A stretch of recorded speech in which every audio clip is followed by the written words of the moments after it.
ఈరోజు గుండె నిండా గుడి గంటలే సీరియల్ ఎపిసోడ్లో ఏం జరిగిందో తెలుసుకుందాం. బాలు వాళ్ళ తమ్ముడు రవిని రౌడీలు కొడతా ఉంటారు.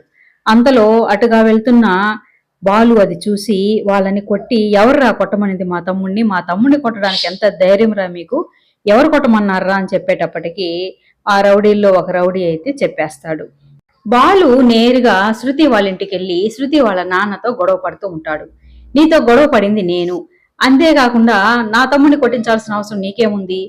ఆ రోజు కూడా మా నాన్న రిటైర్మెంట్ ఫంక్షన్ లో గొడవ చేసి మా నాన్నకి పెన్షన్ రాకుండా ఆపేశావు. అసలు నీతో గొడవ పడింది నేను. నీకు కోపం ఏదన్నా ఉంటే నా మీద చూపించాలి గాని నా వాళ్ళ జోలికి వచ్చావంటే నిన్ను కూడా కొడతాననేసి శృతి వాళ్ళ నాన్నని బాలు కొడతాడు. శృతి వాళ్ళమ్మ అయితే, ఎంత ధైర్యంరా నీకు, నా ఇంటికి వచ్చి నా భర్తనే కొడతావా, ఉండు ఇప్పుడే పోలీసులు ఫోన్ చేస్తానని చెప్పేటప్పటికి, చెయ్యి, ఫోన్ చేసి రమ్మని చెప్పు పోలీసు వాళ్ళని, మీ ఆయన్నే బొక్కలో దోస్తారు, నా తమ్ముడిని రౌడీలు పెట్టి కొట్టించారని నేను కేసు పెడతానని బాలు చెప్పేటప్పటికి, ఇక వాళ్ళ అమ్మ అయితే, నీ తమ్ముడు మా ఆస్తి మొత్తం కాజేయాలని నా కూతుర్ని ప్రేమిస్తున్నాడు, పక్కనే ఉన్నాడుగా, అవునా కాదు అడుగు అనేటప్పటికి బాలు వాళ్ళ తమ్ముడిని అడిగేటప్పటికి, అలాంటిది ఏం లేదన్నయ్య, ఇక్కడి నుంచి వెళ్ళిపోదాం పదా, గొడవలొద్దు అనేసి బయటకు తీసుకెళ్లిపోతాడు. తర్వాత బాలు వెళ్తూ వెళ్తూ శృతి వాళ్ళ నాన్నకి వార్నింగ్ ఇస్తాడు.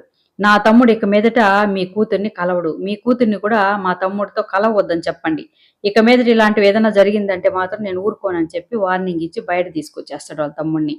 తర్వాత వాళ్ళ తమ్ముడిని గద్దించి అడుగుతూ ఉంటాడు, అసలు ఆయన కూతురుతో నీ స్నేహం ఏంట్రా, ఆ రోజు ఫంక్షన్ రోజు ఎంత గొడవ చేశాడో నీకు తెలీదా, ఫంక్షన్ ఆపించేసి ఎంత ఇబ్బంది పెట్టాడో అది కూడా తెలుసు కదా, అలా తెలిసి తెలిసి వాళ్ళ కూతురితో నీకు స్నేహం ఏంట్రా, ఇక మీదట అన్ని మానేసేయి, ఇక మీదట ఆ అమ్మాయిని కలిసావని నాకు తెలిసిందనుకో, కాళ్ళు చేతులు ఇరగొట్టి ఇంట్లో కూర్చోబెడతాను జాగ్రత్త అని చెప్పి అక్కడి నుంచి బాలు అయితే వచ్చేస్తాడు. తర్వాత బాలు ఇంటికి వచ్చి చిరాగ్గా కూర్చొని ఉంటే మీనా వచ్చి, ఏంటి అప్పుడే వచ్చేసారు, ట్రిప్పుకి వెళ్ళలేదా, ఏంటి అలా ఉన్నారు అని మళ్ళీ మళ్ళీ అదే అడుగుతా ఉండేటప్పటికి కోపంతో కసురుకుంటాడు. ఇక మీనా అయితే కళ్ళ నిండా నీళ్లు పెట్టుకుని అక్కడి నుంచి ఏడుస్తూ వెళ్ళిపోతుంది. తర్వాత బాలు ఆకలేసి అన్నం తినడానికి టేబుల్ దగ్గరకు వస్తే మీనా అయితే పెట్టకుండా, అన్ని అక్కడే ఉన్నాయి పెట్టుకోండి అనేసి తను వెళ్ళి బెడ్రూమ్ లో కూర్చునేస్తుంది. వెళ్ళు వెళ్ళు, నువ్వు పెట్టకపోతే నేను పెట్టుకొని తినలేనా ఏంటి, పెళ్లి కాకముందు ఎవరు పెట్టారు, నేనే పెట్టుకొని తిన్నాను అని పెట్టుకొని తింటూ ఉంటాడు. అంతలో వాళ్ళ నాన్నొచ్చి, ఏంట్రా నువ్వు అక్కడే పెట్టుకొని తింటున్నావు, మీనా ఏమైంది అని అడుగుతాడు. ఆ ఎలిజబెత్ మహారాణి అలిగి కూర్చొని ఉన్నది, అందుకే నేనే పెట్టుకొని తింటున్నా, ఇప్పుడేంటి అంటాడు. రేయ్, పెళ్ళాం అలిగితే బుజ్జగించాలి గాని ఒక్కడే పెట్టుకొని తినేస్తావా ఏంది, పో అని చెప్పి వాళ్ళ నాన్న చెప్పేటప్పటికి, నానా నీకు తెలీదు, ఇప్పుడు గాన బుజ్జగిచ్చామంటే చీరకి రవికి అయిన దానికి కాని దానికి అన్నిటికీ అలిగి కూర్చుంటారు, నా వల్ల కాదు అని అంటాడు. వాళ్ళ నాన్న అయితే, మీ అమ్మ లాంటి దానికైతే నువ్వు చెప్పింది సరిపోతుందిరా, కానీ అన్నిటికీ సర్దుకుపోయే మీనా లాంటి అమ్మాయికైతే ఇట్టే కరిగిపోతుంది పోరా అని చెప్పేటప్పటికి ఇంకా బాలు మీనా దగ్గరికి వెళ్ళి తన కోపాన్ని పోగొడతాడు. బాలు వాళ్ళ అన్న అయితే ఉద్యోగం పోగొట్టుకుని ఆ విషయాన్ని భార్యకి చెప్పలేక భార్య ముందు ఆఫీస్కి వెళ్ళినట్టు రెడీ అవుతూ ఉంటాడు. తనలో తనే అనుకుంటాడు, ఆఫీసు లేకుండానే ఆఫీస్కి వెళ్ళినట్టు మేనేజ్ చేయడం చాలా కష్టం అని అనుకుంటూ ఉంటే అంత లోపల తన భార్య వస్తుంది.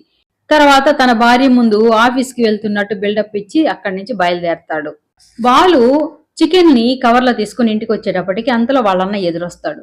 వాళ్ళన్నను చూసి వెనక దాసి పెట్టుకునేటప్పటికి వాళ్ళన్న తొంగి తొంగి చూస్తా ఉంటాడు. ఏంట్రా అంటే, చికెన్ తెచ్చాను వండు అని వాళ్ళ భార్య దగ్గర ఇస్తాడు.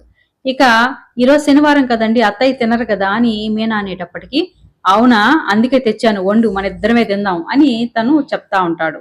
జరగబోయే ఎపిసోడ్లో మీనా బాలు డైనింగ్ టేబుల్ దగ్గర తింటా ఉంటే బాలు వాళ్ళ అన్న అయితే దొంగతనంగా వాళ్ళమ్మ బీరువాలో ఉన్న డబ్బుని కాజేయడానికి వాళ్ళమ్మ రూమ్ లోకి వెళ్తాడు. వాళ్ళమ్మ దిండి కింద ఉన్న కీని తీసుకుని బీరువాలో ఉన్న డబ్బుని అయితే అతని చేతిలోకి తీసుకునేస్తాడు. కానీ వాళ్ళమ్మ నిద్రలో కలవరిచ్చేటప్పటికి చూసేసిందేమో అని భయపడతాడు.